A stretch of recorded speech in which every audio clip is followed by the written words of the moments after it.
Breaking news ते पहुंचायूं त Sukkur Hyderabad motorway scandal टिन जवाबदारनि जी ज़मानत वारी दरख़्वास्त रद्द कई वई आहे। बैंकिंग कोर्ट जवाबदार मुज़फ़र चांडियो, सऊदुल हसन ऐं ज़ीशान नालिक जी ज़मानत वारी दरख़्वास्त रद्द करे छॾी आहे। FIA जो चवणु आहे त जवाबदार मुज़फ़र चांडियो मुख़्तियार कार ऐं ज़ीशान नालिक सिंध बैंक जो मुलाज़िम आहे। जवाबदार सऊदुल हसन अॻूणी DC ताशफ़ेन आलम जो वेझो अज़ीज़ आहे।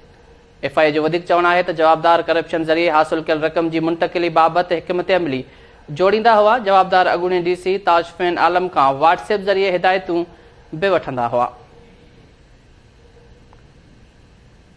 ब्रेकिंग न्यूज़ ते पहुचायूं पिया। Sukkur Hyderabad motorway mega scandal टिन जवाबदारनि जी ज़मानत वारी दरख़्वास्त रद्द कई वई आहे। बैंकिंग कोर्ट जवाबदार मुज़फ़र चांडियो, सऊदुल हसन ऐं ज़ीशान नालिक जी ज़मानत वारी दरख़्वास्त रद्द करे छॾी आहे।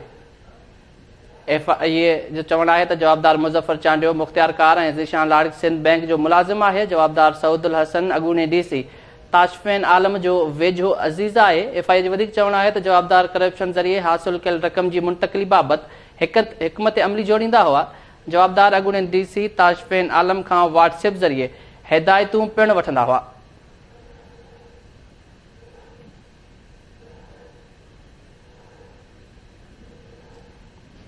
ब्रेकिंग न्यूज़ ते पहुचायूं पिया। Sukkur Hyderabad motorway mega scandal टिन जवाबदारनि जी ज़मानत वारी दरख़्वास्त रद्द कई वई आहे। बैंकिंग कोर्ट जवाबदार मुज़फ़र चांडियो, सऊदुल हसन ऐं ज़ीशान नालिक जी ज़मानत वारी दरख़्वास्त रद्द करे छॾी आहे। FIA जो चवणु आहे त जवाबदार मुज़फ़र चांडियो मुख़्तियार कार ऐं ज़ीशान नालिक सिंध बैंक जो मुलाज़िम आहे। जवाबदार सऊदुल हसन अॻूणी DC ताशफ़ेन आलम जो वेझो अज़ीज़ आहे। FIA जो वधीक चवणु आहे त जवाबदार करप्शन ज़रिए हासिल कयल रक़म जी मुंतक़िली बाबति हिकमत अमली जोड़ींदा हुआ। जवाबदार अॻूणी DC ताशफ़ेन आलम खां WhatsApp ज़रिए हिदायतूं पिणु वठंदा हुआ।